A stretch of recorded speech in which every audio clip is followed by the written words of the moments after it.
You're not yet past your prime. You still have lots of time. Open up your mind. Leave the processed food behind. Working in a restaurant is very much a young man's game. I'm definitely an oddity, but I'm having a lot of fun defying preconceptions. And a lot of it is that I want to prove to myself that I can do it. Deciding to be a line cook at age 66 really is a stupid idea from all practical aspects, but so what? I'm Dr. Peter Glatz. I'm a retired dentist and a full-time line cook at Nonesuch Restaurant in Oklahoma City. Before I started my career as a chef at Nonesuch, I was a practicing dentist for 40 years. My favorite thing about being a dentist was the interpersonal relationships that I developed with my patients, and I've always enjoyed working with my hands, doing fine detailed work. When I was a freshman in college, I would borrow the key to the dormitory kitchenette and I'd begin making bread. People would walk by and stick their head in and see what was going on, and it was a way to meet people. And yes, that's how I met my late wife, Julianne. As fate would have it, I married a woman who loved cooking, who was very good at it, and so for most of my married life, I was the dishwasher and occasionally the salad maker.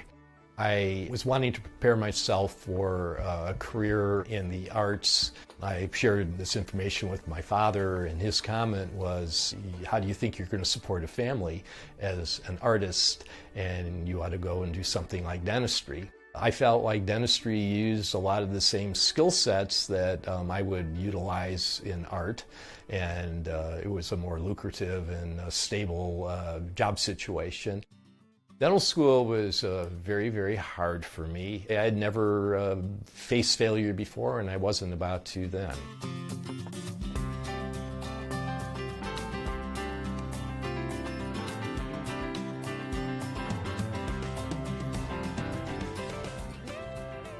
Welcome to Bertha Bus. This is my wandering, traveling tiny house and kitchen. I love the tiny house feeling. I have really everything I need to survive in a tiny, compact space. And I love being able to go to music festivals and cook for people. This has been a real labor of love. I originally bought a bus with a wheelchair lift to help me lift beer coolers into the bus, but it turned out to be a good move because then I could lower the lift and she could drive right up there, and it allowed us, in the last years of her life, to be able to go on nice trips and pretty much go anywhere. That was taken freshman year in college, right at the time we got engaged. That's my wife Julianne, and I in her dorm room window.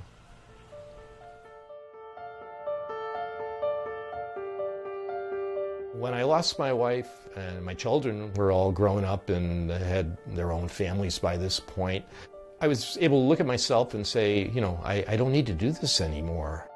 I had so many ideas and so many wishes and goals, and I put them on hold to raise a family. I'd look back at the dreams that I walked away from and struggle with resentment. But I realized that it wasn't too late. There was still time. I've always enjoyed fine dining. I read about Chef Elena Regan, who had a Michelin-starred restaurant in Chicago, the Elizabeth Restaurant. I loved it. I would return every 3 to 6 months and spend another 2 to 4 days with her. We became good friends. I fell in love with the restaurant environment. Problem was, it's physically demanding. You're on your feet 12, 14-hour shifts. And at that particular time in my life, I was overweight and suffering from a hip that needed a replacement and back problems. Then I became involved with a CrossFit group and a trainer who focused on older individuals. As I grew stronger and healthier, I realized that I think I can do this.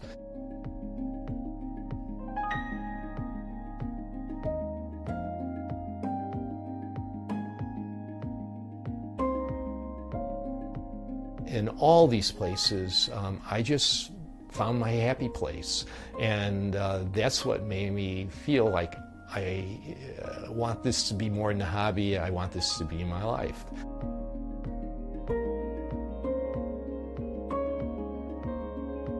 I've known Ann for quite a while. Ann was, before becoming my wife, was a family friend. Then I'll get to working on prepping some vegetables, and we'll put together a rice salad. We'll use either black rice or red cargo rice. Okay. My husband Peter is an amazing man. He's creative and he's very focused, and he's just he's a wonderful partner. Our original plan was to travel in the bus and support ourselves by doing pop-up cooking events. When I saw on Instagram that a restaurant that I was so impressed by, Nonesuch, was hiring a line cook, I sent in my resume. It was 7 pages of dental stuff and a half a page of cooking experience, and much to my shock, they offered me the job. I knew that it was an important career move for him and that it would help make him a better chef. And I completely supported that, and I wanted him to be able to do that because I know that in our ventures later that all it will do will make things better. It's a really wonderful thing to have that kind of support. I think she's enjoying the crazy little ride that we're on.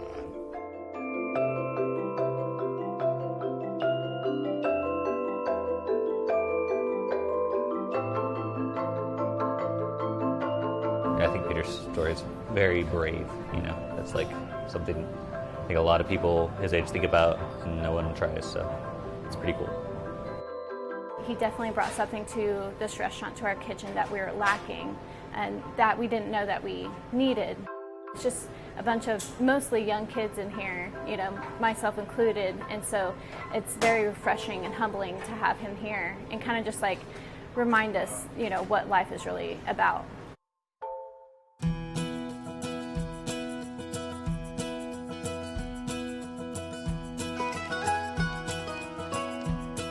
What I want people to take away from my story is that one doesn't have to resign himself to living a life that you aren't fulfilled living.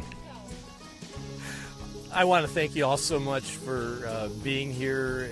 As you know, cooking is my passion, so I'm so glad to share this with you.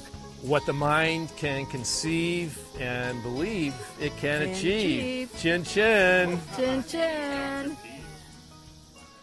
If you create a vision of what you want your life to be, and then do the work to help you get there, it can be achieved.